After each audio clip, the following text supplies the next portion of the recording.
Samantala, ilang tawon po ng MMDA sinaktan ng kanilang mga sinitang mga motorista o pedestriya sa magkaiwalay na insidente sa Mandaluyong at Pasig. May live report si Emil Sumangil. Emil? Magandang hapon, Jiggy. Unang insidente, inireklamo ng dalawang membro ng MMDA Anti-Jaywalking Unit ang dalawang Chinese national na umunay na niko at sumuntok sa kanila matapos nila itong sitahin dahil sa pagtawid sa hindi wastong tawiran sa Shaw Boulevard, Mandaluyong. Jiggy, ayon sa mga complainant, sa halip na sumama ng maayos ang mga Chino, pumalag ito at nakipaghabulan pa. Nang hawakan nila ang braso, pumigla sa mga ito at dito na nanakit.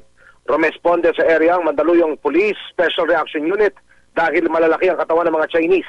Tinuluyang kasuhan ang mga Chinese na narito sa bansa dahil sa komersyo at hindi marunong magsalita ng Ingles.